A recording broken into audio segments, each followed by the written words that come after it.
Hi, this is my presentation on cyclosporin toxicity. What is cyclosporin? Cyclosporin is an immunosuppressant drug that is synthesized by many species of fungi. It's an undecapeptide, meaning that it's formed from multiple amino acids. It's been used as a therapeutic in organ transplants as it reduces the proliferation of T cells. And recently it's also been used in HIV medications. And in this experiment in this presentation we're going to be looking at how cyclosporin causes effects when it's orally administered. So how does it become absorbed? Well, first it enters the GI tract, and as it makes its way down through this tract, its hydrophobic characteristics allow it to simply diffuse into the cells and begin its distribution pathway. Because its high positive log POW value of 2.9, it's indicative that during the feeding situation, it'll be picked up in the stomach area, but it's also potentially able to be picked up within the small intestine. It's the lack of polar functional groups such as amides and carboxylic acids allow for this simple diffusion to occur. So once it's become absorbed into the enterocytes, it's able to be distributed by passing through multiple cellular membranes and through extracellular fluids such as the blood, as well as entering into the liver by crossing other membranes.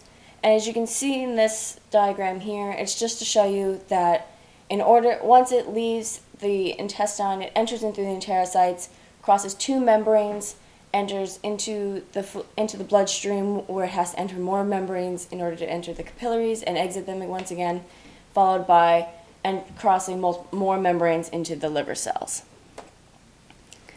It enters the liver cells because it undergoes pre-systemic metabolism, in which before it can have detrimental effects, it becomes metabolized and is redirected towards excretion.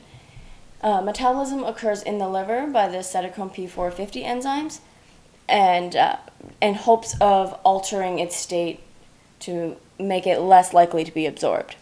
However, as we've learned, we know that not all mechanisms are possible or perfect, and reabsorption can occur.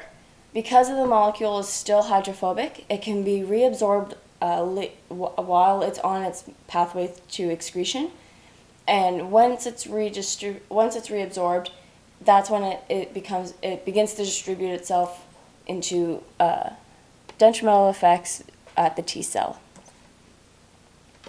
So how is it going to have its negative effects? Well, it binds to cyclophilin, which is a systolic protein receptor for the cyclosporin. Cyclophilin has been recorded to be involved in protein folding as well as regulating T lymphocyte signaling by binding onto tyrosine kinase in the lymphocytes. So how does it cause the decrease in proliferation of T cells? Well, first of all, the cyclosporin is going to bind to your cyclophilin receptor, and that dimer will bind on to calcineurin, which dephosphorylates NFAT that is used for transcribing the proliferation genes. When when the dimer is formed, the binding to calcineurin prevents this dephosphorylation, and therefore NFAT cannot enter into the nucleus, and transcription does not occur, and therefore you have a decrease in T cells. And as we know, T cells are highly involved in your immune system, and if you don't have an immune system to fight off foreign bodies, you're going to become really sick, and it can lead to death and other maladies.